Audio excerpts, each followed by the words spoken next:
Oficialismo peronista, la voz del pueblo de Perón.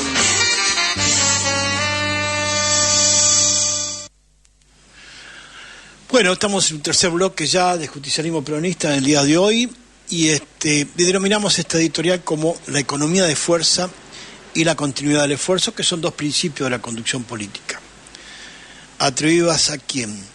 Bueno, al señor que trabajó sobre estos principios, que es Antoine Henry Jomini, estratega suizo, definió la estrategia como la ciencia de hacer la guerra o la política en un mapa delimitado para ejercer el sentido espacial del tiempo y espacio como reglas y principios extraídos de la experiencia que son la movilización y la organización del pueblo, o sea, de la militancia del pueblo, no de los punteros, militontos, todo lo que arman de arriba para abajo, haciéndose los líderes de cuarta, ¿no? Vulgares, ordinarios, casi siempre, que tratan de imponer con soberbia, someter a la gente a través de con los planes sociales. Hicieron desastre con el pueblo, esta manga de ratas hicieron desastre con el pueblo, y con reglas y principios extraídos, planteaba Jomini, extraídos de la experiencia, que son la movilización, organización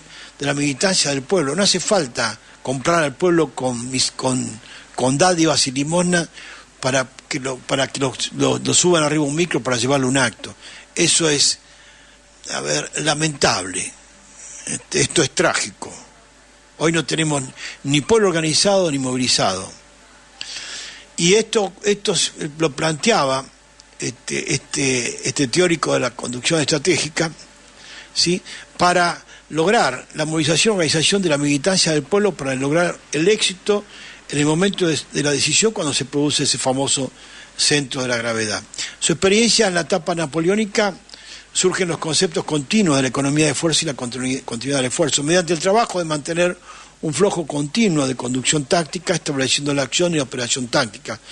Esto nos permite, adaptado al hoy, implementar un tablero de control y un tablero de comando. La acción política llevada a la acción concreta de los vecinos de un barrio, de un municipio, de una provincia, de una nación, ¿sí? Por eso digo, es absolutamente actual esto, ¿no es cierto? Por ello, basado en una estrategia exitosa que durante 79 años no ha sido superada por otro, que fue el proceso político que hizo Perón desde el 4 de junio del 43 al 17 de octubre del 45, donde a partir del 17 de octubre del 45 da vuelta a la página, termina la etapa doctrinaria de la revolución justicialista, esa preparación humana y técnica que con el método de Raster, inclusive cuando lo detectó Obama, se vino para acá para que aprenderlo directamente con compañeros como Hipólito Jesús Paz, que fuera a los 27 años canciller de Perón, y que la familia Eisenhower le dio refugio después del golpe de 55 y asilo político en los Estados Unidos.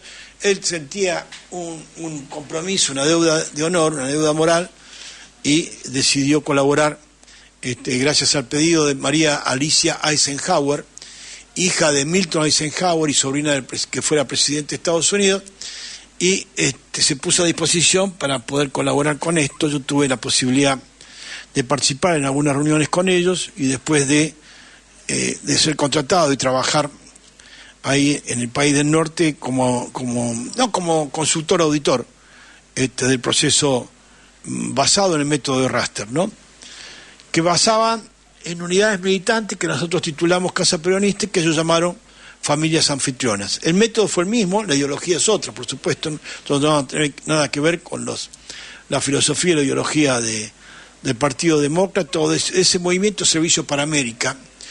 Y ese movimiento Servicio para América que hábilmente crea Barack Obama, Estados Unidos, le sirvió para poder, y fíjense que el movimiento de la organización partidaria, siguiendo el modelo peronista, armó un movimiento que se llama Servicio para América como organización partidaria de su organización, cuya conducción política recaía en Barack Obama, y la conducción ejecutiva, ¿sí?, estratégica y táctica, la conducía, la dirección la tenía el señor David Plouffe, que vino acá a tomar nota y trabajar casi 2 semanas, donde se le explicaron y se les enseñó toda la técnica usada con el método de rastre en Argentina a través de las casas peronistas.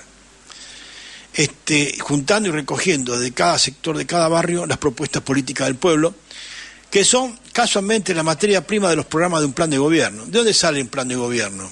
Bueno, hoy con los asesores de imagen y todos los boludos que rodean a los boludos que se creen dirigentes, ¿ah? Y que vienen con inventos, con cosas raras, y terminan perdiendo como la guerra, y tiran la guita al pedo, porque además los someten al sistema plutocrático, y sin plata no puedes hacer nada. Entonces después te llevan a las canaletas esas que hay, donde te sientan con los chabones que te van a morder el monedero a cambio de nada, ¿sí? Y entonces no pasa nada, de nada. Pero el tipo como vienen, algunos vienen, algunos son ratas de acá del conurbano, otros vienen del interior, y entonces se comen el amague, se comen la banquina, y después no pasa nada. No son más que un recuerdo, como una cañita voladora, ¿no? Que se lanzó al espacio, mientras subía estaba todo bárbaro, de golpe se apaga y desaparece en el espacio, en el mapa, y se cae y no se sabe ni dónde cayó. En cambio, la construcción popular del hábitat político, del barrio, por cada cuadra, cada casa de familia, cada persona y cada casa, esa es la construcción, la militancia esencial del peronismo, porque es esencialmente humanista, popular y cristiano. Por eso es la esencia del peronismo, por hacer por reflejo lo que el pueblo quiere y recopilar cuáles son las propuestas del pueblo. Y esa es la preparación y organización humana del pueblo, que sale naturalmente, el gabinete del que sale, digamos, del pueblo sale naturalmente el gabinete de gobierno, ¿sí?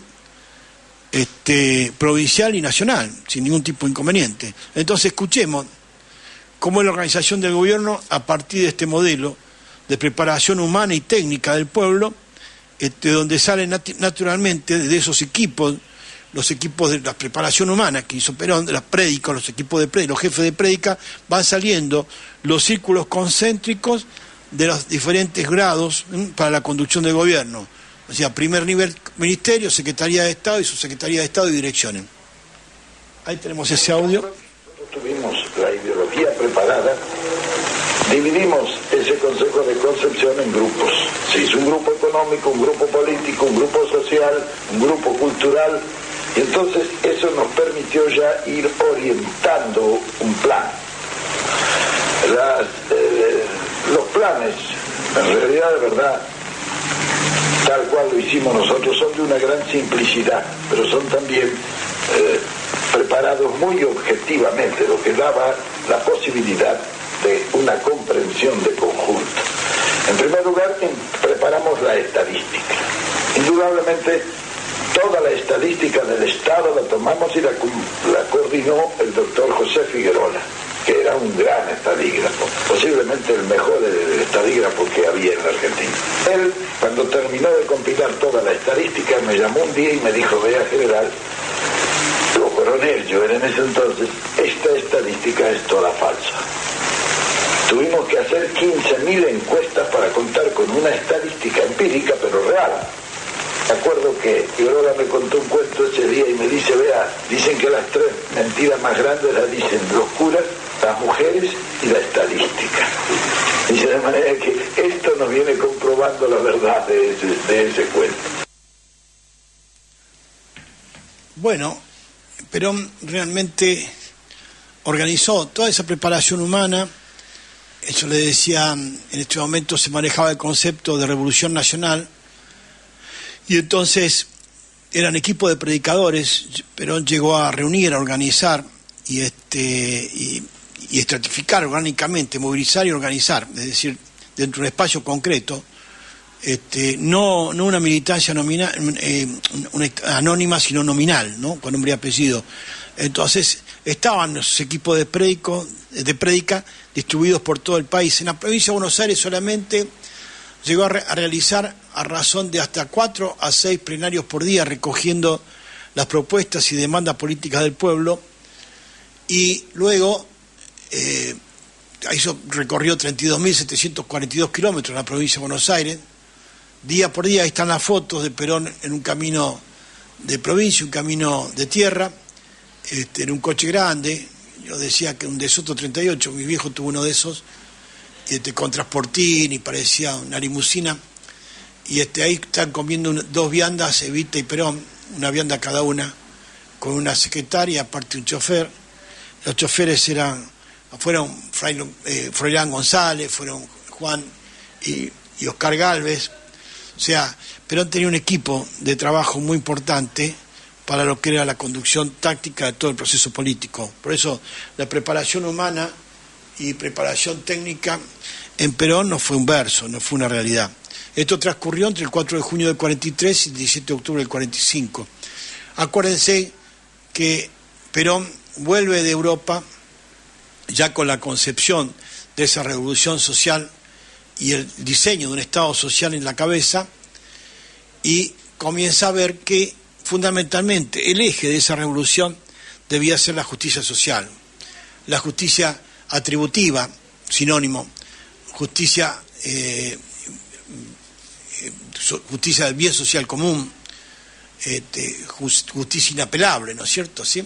Inexorable.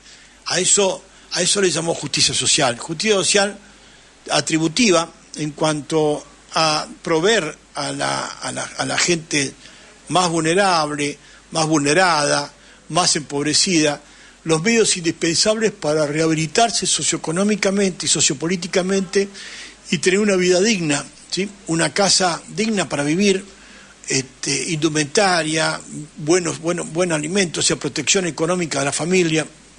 Eso hizo la justicia social atributiva, y a través de un organismo que no era parte de la burocracia del gabinete de gobierno, no tenía que necesitaba expedientes, sino que tomaba medidas y resolvía situaciones de manera directa, con abordaje directo, sin tener que estar haciendo análisis ni inspecciones raras. Y eso fue la Fundación de Ayuda Social Eva Perón, que devolvía o restituía bienes y derechos a las familias que el Estado Nacional, que somos todos, como dije al principio de este programa, les había quitado o les había cercenado el acceso a esos bienes y derechos. Entonces, miles de familias se beneficiaron, 1.112.000 viviendas fueron las construidas por Perón en su primer y segundo gobierno, 1.112.000 viviendas, como los chalets que hoy podemos ver en algunas partes del conurbano bonaerense, Ciudad Evita, hay en Castelar, qué sé yo, hay un montón de lugares, Parque Saavedra, un montón de lugares donde todavía quedan los testimonios de estos chalets construidos, ¿sí? Con unos terrenos hermosos, ¿sí? Terrenos para poder tener su parque después atrás, algunos le pusieron piletitas y eso, de natación, y tenían parques de esparcimiento, eran urbanizaciones que tenían todas las cosas, tenían un centro cívico donde tenían atención médica, tenías proveeduría social para hacer tus compras, en fin, y después el trabajo no estaba más, el laburo no estaba más allá de 40 minutos del lugar de tu residencia, no podía estar más allá porque ninguna persona es digna de que viaje 5 horas, 2 horas, 3 horas para poder ir a su trabajo todos los días. Eso es una barbaridad. Eso no existe en ninguna parte del mundo. Yo viví en Suiza, y en Suiza vos no podés vivir a más de 40 minutos de tu lugar de trabajo, porque no es humano, no es humano. Es tiempo de existencia de vida tirada al pedo, tirada a la calle. Entonces, cuando volvamos de vuelta a poner en el centro de la política argentina al ser humano, en vez de la obra pública, como hacen estos boludos, entonces sería muy importante entender de que en el centro de la idea política, del proceso sociopolítico, está el ser humano. Y en el centro del desarrollo socioeconómico está el trabajo como medio de capitalización de ese ser humano, ¿sí? De capitalización. Y que tenga una gran capacidad de consumo, porque ese consumo es el que le produce a ese ser humano, que es el centro sociopolítico de la nación y del Estado, a ese ser humano cuyo trabajo es el centro socioeconómico del modelo de política económica de ese Estado-nación donde vive, ¿sí? Le permitirá a través del consumo acumular riqueza. porque la riqueza produce consumo y no el ahorro. ¿Sí? La caja de ahorro postal que creó Perón era un medio para que la gente depositara parte de su aguinaldo, algo como renta anual de su trabajo. Se trabajaba 10 semanas y media, tenías 4 semanas de vacaciones del primer día que entrabas a trabajar y 2 semanas en invierno. De vacaciones en verano tenía 4 semanas, un mes y 2 semanas en invierno. Trabajabas 10 meses y medio por año y cobrabas 14 sueldos. ¿No? Como si trabajaras 14 meses. 2 aguinaldos por año. ¿Sí? 2 aguinaldos por año y trabajaba 10 meses y medio. No puede ser que el pueblo haya renunciado a esos derechos. Se entiende que en la cabeza de nadie puede entrar en la cabeza de nadie que hoy tengamos un gobierno con esta terrible, desnutrición, esta terrible afectación a la vida de los seres humanos de la Argentina. Y esto no lo cobre la obra pública de algunos boludos que dicen, no, obras son amores. No. La única obra que se compadece con el amor es un abrazo de amor y justicia a los seres humanos de la Argentina. Es la única que existe, ¿sí? Por eso es muy importante entender estos conceptos. Entonces, para concluir, los principios de conducción política a los que me referí hoy, son simples: la economía de fuerzas, la información, el secreto y la sorpresa, la continuidad de esfuerzo, la geografíación humana y el centro de gravedad para la toma de decisión. Eso permite que los dirigentes políticos tengan una clara visión de la situación que están teniendo, o sea, que están manejando. Así que, compañeros, estamos llegando ya al fin de nuestro programa, así que nos vamos despidiendo. Hasta el próximo martes, a las 15 horas nuevamente con Justicialismo Peronista, y este viernes, paso el aviso para aquellos que quieran escuchar, vamos a contar con la comunicación, con la presencia en nuestro programa del compañero Julio De Vido, para compartir la visión o la mirada del peronismo de este futuro inmediato, que son las elecciones del 2025 y la de 2027. ¿Cuál es la visión de Julio, el compañero Julio De Vido, con respecto a este tránsito, después de la experiencia que vivió en función de gobierno, después la ingrata y lamentable situación de haber sido detenido y compañía, y después sobreseído, obviamente, a pesar de que algunos vinculados a los servicios de inteligencia, como dijo en su momento el compañero Luis Delía, como el caso de Grabois, los acusaban de que en lugar de ser acusado, procesado, condenado, Cristina, la condena tenía que recaer sobre los sobreseídos. Digo, si la justicia sobreseyó a los compañeros, yo no entiendo cuál es el criterio de esta persona, sino de denostar, infamar a compañeros que han salido en libertad, ¿no? Como casualmente el propio Luis Delía. Así que, Julio querido, compañero, te espero entonces el viernes en los números de Perón, a partir de las 13 horas, de 13 a 14, a las 13:05, 13:10, lo estaremos llamando por teléfono al compañero Julio De Vido para desarrollar esta charla, que va a ser por demás interesante. Así que los invito, así como el próximo martes, nuevamente, Justicialismo Peronista, de 15 a 17, este viernes, de 13 a 14, compartir los números de Perón para hablar un poco de política económica con alguien que estuvo cerquita de esas decisiones en el gobierno de Néstor Kirchner luego de Cristina. Hasta entonces, hasta el próximo viernes. Gracias, Dayana, por la operación y la puesta al aire. Les habló Omar Seijos. Un abrazo muy grande. Viva la patria, viva Perón y nuestro proyecto nacional y popular, que es la Revolución Justicialista. Muchas gracias y hasta el viernes. Justicialismo Peronista, la voz del pueblo de Perón.